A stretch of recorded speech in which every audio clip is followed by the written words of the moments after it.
A grande questão aí é o que o mercado vai trazer na segunda-feira, as expectativas. Essa semana tem muita decisão que influencia diretamente a questão do câmbio. A gente vai entender se foi o suficiente a mensagem que Paulo Guedes passou ou se o mercado vai esperar para ver o que é que o Congresso vai fazer com o chamado Auxílio Brasil, esse auxílio de R$ 400 que levou aí na prática o desmonte do teto de gastos para reconstruí-lo sob um novo formato. Vamos tentar entender melhor, então, as expectativas ouvindo um economista. Ele é especialista em contas públicas. Estou falando do Murilo Viana, já está aqui conosco. Vamos ver. Opa, oi Murilo, nos ouve? Boa tarde, ouço muito bem. Maravilha, eu estou aqui, vou conversar com o senhor também, Priscila Yasbeck e Caio Junqueira, todo o nosso time já está aqui a postos. Pronto, deixa eu dar só uma boa tarde para o Caio, que chegou agora, tá fresquinho, hein, Caio Junqueira? Chegou agora, então fica aí até 9 da noite, olha só. Ou mais, né? Ou mais. Murilo, a minha pergunta é essa, já meio que introduzi, a fala de Paulo Guedes levou aí a um freio, digamos assim, na sexta-feira sangrenta, depois de uma quinta-feira também de sangue, suor e lágrimas no mercado financeiro. Mas eu imagino que está todo mundo esperando o que é que vai vir do Congresso, se R$ 400 serão de fato R$ 400, ou se o que o ministro disse de que, na verdade, o governo não perdeu a mão do fiscal está em xeque, porque a vontade da política, se puder ser mais benevolente, a política será. Olha, do ponto de vista da política fiscal, existe um grande questionamento sobre até que ponto vai esse valor do auxílio, do que seria aí o Bolsa Família expandido, né? Ou mesmo o Auxílio Brasil. Então, há uma grande preocupação em relação ao qual desenho que o Congresso vai dar de fato. A percepção no mercado e a percepção entre os economistas é que cada vez mais o Guedes, a equipe econômica, perde a capacidade de coordenar, na verdade, mais do que isso, a capacidade de tentar dar as cartas no desenho do que vai vir a ser a política fiscal. Então, a gente já acompanhou isso nas dificuldades da aprovação da proposta de reforma do imposto de renda e outros contornos também, o protagonismo crescente aí do Congresso, particularmente do presidente da Câmara dos Deputados, Arthur Lira. Então, o que eu diria é que tem uma expectativa aí de aguardar o que vai acontecer nos próximos dias, né? Perfeito. O Caio chegou agora, mas deixa eu dar a prioridade. Caio, um cavalheiro, vai, claro, consentir para as damas. Priscila, com você. Obrigada, Dani. Boa tarde, Caio. Bem-vindo ao nosso plantão. Murilo, obrigada pela entrevista. Murilo, tua especialidade é contas públicas, né? Então, eu queria te perguntar, você chegou a dizer mais cedo para mim que o teto de gastos é uma regra que desde a criação já tinha algumas falhas. Por que tem tanta crítica nesse furo do teto de gastos nesse momento, ou nessa mudança de regra do teto de gastos nesse momento? O que mais incomodou do ponto de vista econômico e quais são as consequências dessa mudança para a nossa economia daqui para frente? Perfeito. Bom, o teto do gasto, desde sua modelagem ali em 2016, quando foi criada a emenda constitucional 95 de 2016, o teto de gasto já tinha uma série de críticas em relação ao desenho, inclusive a sua adequação ao que seria e as recomendações, digamos, mais atualizadas de regras fiscais recomendadas pelo Fundo Monetário Internacional e também das experiências internacionais. Porém, é super legítimo a discussão de como desenhar melhor uma regra fiscal, sobretudo uma regra fiscal capaz de permitir aí as suavizações do ciclo econômico, de atuações anticíclicas, né? E também de fazer frente a gastos extraordinários, como, por exemplo, do momento da pandemia. Houve toda uma discussão sobre desenho de regras fiscais no momento de pandemia, ao redor do mundo inteiro houve essa discussão.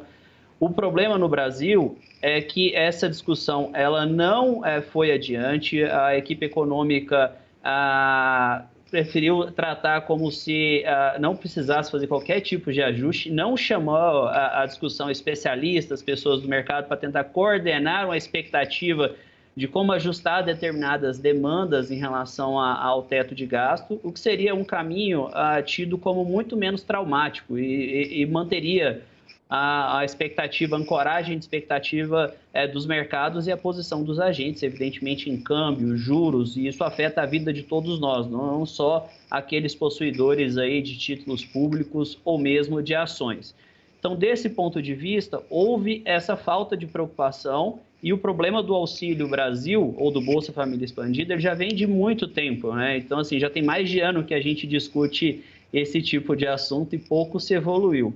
E o problema são os ruídos que foram gestados e também a característica de tentar preservar os vastos recursos das emendas parlamentares, por exemplo, o custo de sustentação com recursos do ambiente político, né?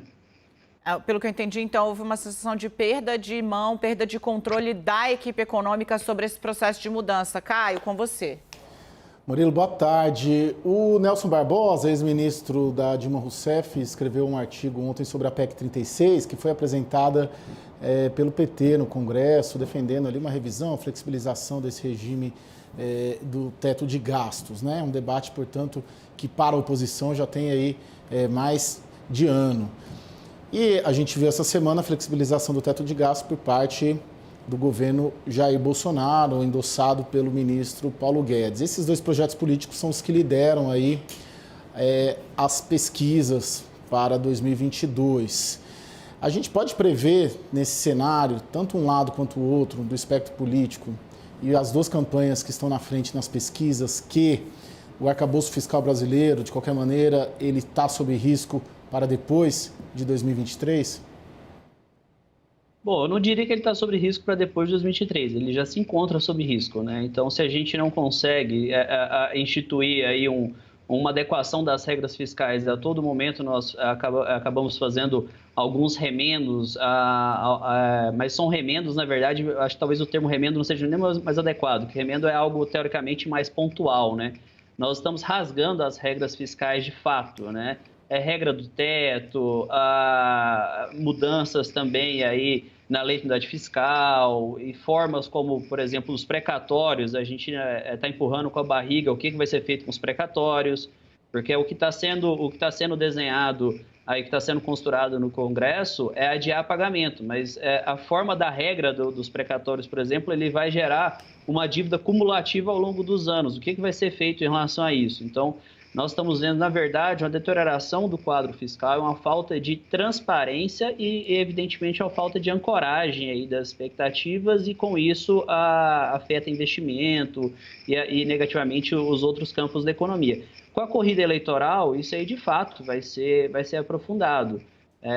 E isso vai gerar mais instabilidades no ambiente internacional de maior dificuldade.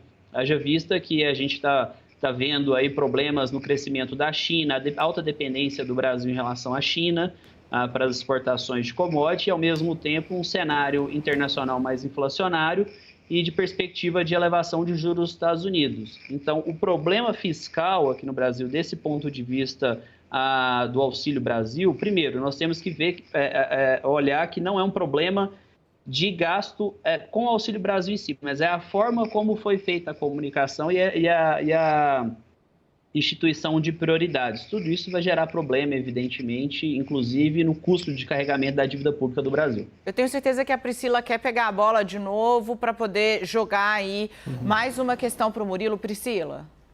Murilo, eu queria colocar alguns números, né, nessa discussão. Porque se falava que o custo adicional para ampliar o Auxílio Brasil para R$ 400, 17 milhões de família, seria de 30 bilhões de reais fora do teto de gastos. O que saiu da PEC dos precatórios foi um espaço de 83 bilhões de reais. E você estava me explicando o que o governo está prevendo dentro desse espaço, né? Tem o chamado pacote de bondades, que prevê Auxílio Brasil, Auxílio Caminhoneiro, e você falou que pode entrar também alguns outros gastos, além de emendas parlamentares. Queria que você arredondasse esses números para a gente, para entender por que esse puxadinho do teto não ficou em 30 bi, ficou em 83 bilhões. Primeiro, está levando em consideração um aumento de R$ 400 aí no que seria o Auxílio Brasil, né?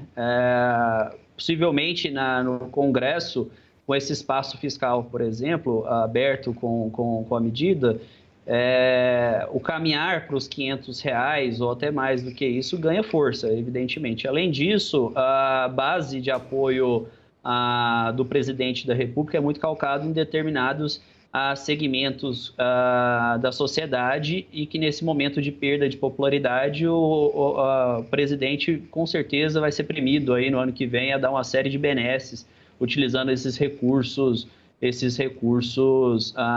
que acabam sobrando aí desse, digamos, esse gap dentro do teto de gasto, do puxadinho do teto de gasto, né? Eles fizeram, na verdade, mesmo foi demolir e tentar construir um outro, né? Eu achei que iam só fazer um segundo pavimento, mas não. O pacote de mudanças foi tão intenso que a gente tem, de novo, quase que um novo marco, né? Agora, a ver se funciona, a ver se consegue se organizar de novo em torno disso e apenas disso. Murilo Viana, ele é economista, especialista em contas públicas, falou conosco aqui da CNN neste sábado. Muitíssimo obrigada por nos ajudar a tentar explicar para quem está em casa por que isso mexe tanto com a vida de todo mundo e exatamente por esse motivo está afetando tanto o mercado financeiro. Portas abertas aqui, até a próxima. Eu agradeço, muito obrigado.